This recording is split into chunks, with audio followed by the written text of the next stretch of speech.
It is April 14th, I believe, 2013. And here we are again on my hydroponic setups. And I just wanted to give you guys a quick update on what's going on my cucumbers. I did up the dosage on these guys and it went all the way to 1400, and it kind of gave it a little nutrient burn, but I lowered it again, and I did have to cut these leaves right here. Here's a sign. I was getting a nutrient burn. But as you see, I've cut a lot of new growth out. It kept on shooting new tops everywhere, so I kept on cutting them. That way it doesn't grow out this way, because it will block access to the reservoir, and I don't want that. Here's the cucumber. Here's a comparison next to my hand. It's gotten pretty good size already. Here's the other one, and here's the other one. I'll pollinate that one, and the one on the back. I don't know, I'm sure you can see it. Let me get you a closer look at it. That one right there. I'll pollinate that one too. But, like I said, I did give him a little too much food. But I want to say, if you want to see signs on the cucumber, whether it's feeding, you're feeding it too aggressively or not, if you pay attention to the leaf, you will see that it's really dark green. And then you see how this light green is? This is how they're supposed to be. And when they get darker like this, that's how you know that. Take a look at this. It's so dark. Here, let me show you a difference between these leaves. It's kind of like a lighter green, and then the darker green, which is this right here. That's overfeeding.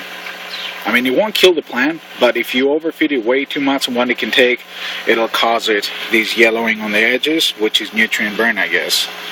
I did lower the nutrient though, and today it's an overcast, not very hot, and it did consume a decent amount of water.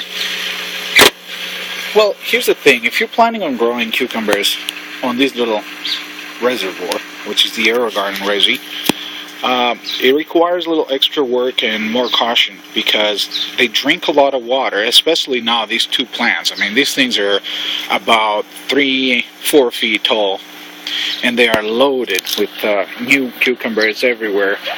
And here's the male flowers. By the way, this is supposed to be all female flowers after all, but because I was stressing it on when I first started, if you go back and watch my other videos, you'll see what I'm talking about. I was stressing the plant, and what that caused it to turn, a regular cucumber. If I didn't regulate it, it would have kept on producing only male flowers.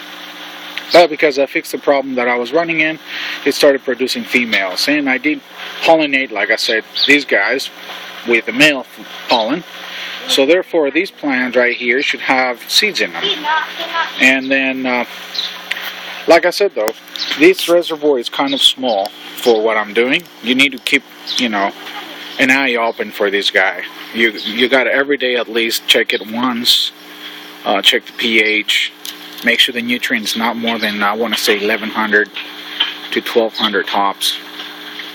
And other than that, if you do that, you should have success growing cucumbers. I have done some research online to see if you can clone cucumbers. Some say it's not possible, some say yes, there is a way, and some say they don't produce very well, and also that their stem eventually becomes rotten, and then the cucumber dies if you were to clone it.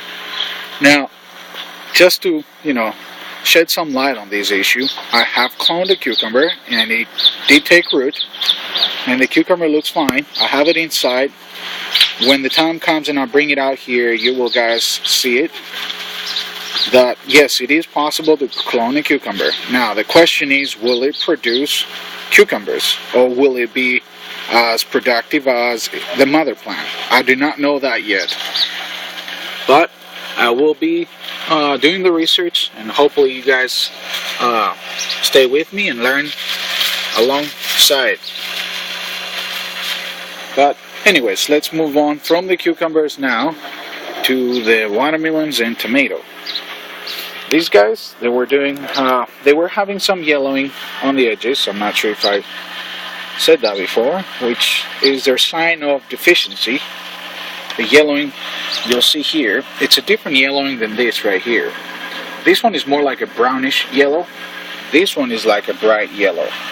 And what that is, it slowly starts moving in towards the center of the leaf. That is a deficiency.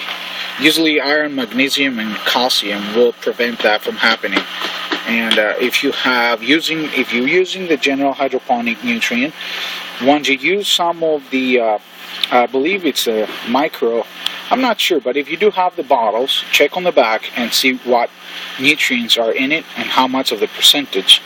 And you will definitely find which one of the 3-part nutrient has the iron in it. And then some magical will provide the magnesium and one more.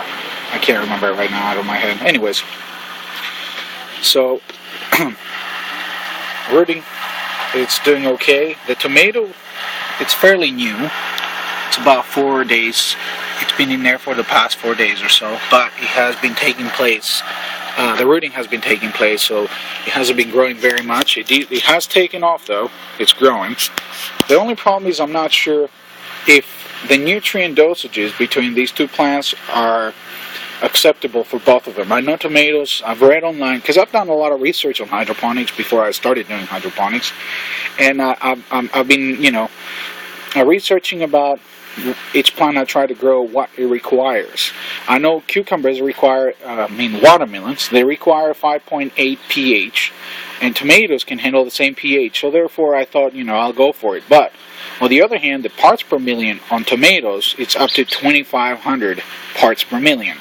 Now my meter does not read that much, but I'm sure if you give them 15 to 17, they should be fine producing whatever they're going to produce.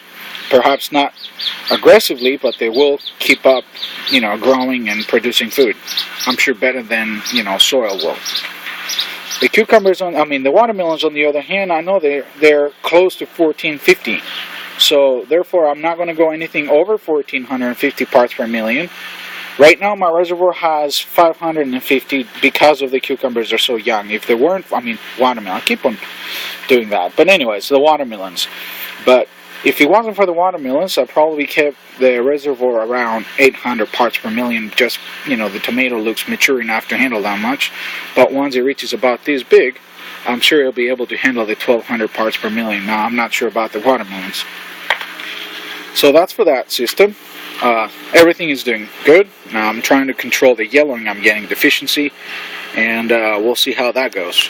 I can't wait to see if I'm going to be able to get any watermelons out of these plants.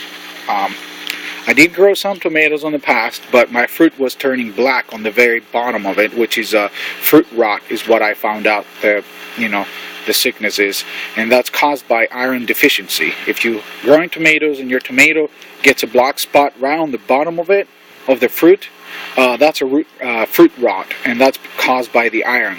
So if you have come across it, iron will solve your problem. But again, I'm proud of my little cucumber. Wow, not even 10 days ago was I pollinated, and now it's already on its way to become a nice big cucumber. I will probably be saving that one for seed, but I will be definitely consuming the rest of them.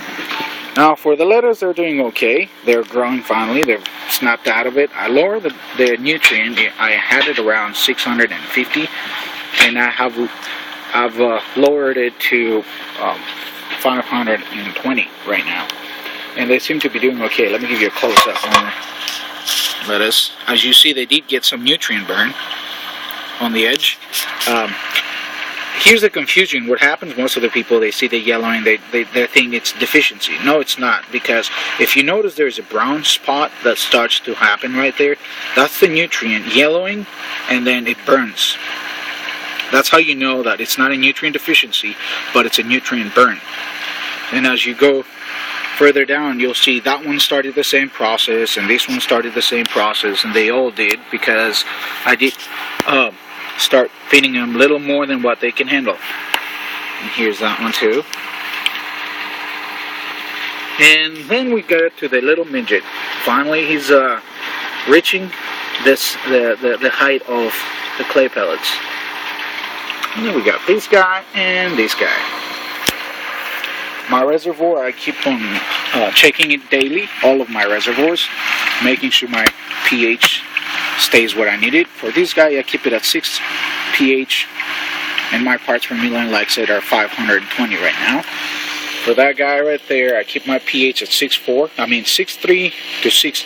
I mean, yeah, 6.3 some to 6.39 tops for the cucumbers. If you go online and research, you'll find out that they are recommending to keep your cucumbers at 5.8. Well, I personally find it a little harder. Every time I lower the pH there, I've noticed that there was some nutrient issues. So therefore, I kept it at 6.4. I mean 6.3, 6.35. That's my range, but you can go ahead and experiment and see what happens with yours. And if you can post a video and help the rest of us learn more. And then this guy right here, I keep it at 6, round number. And we'll be changing the nutrient. Well, I'm not going to be changing the nutrient. What I do is just add more nutrient. And I check the parts per million.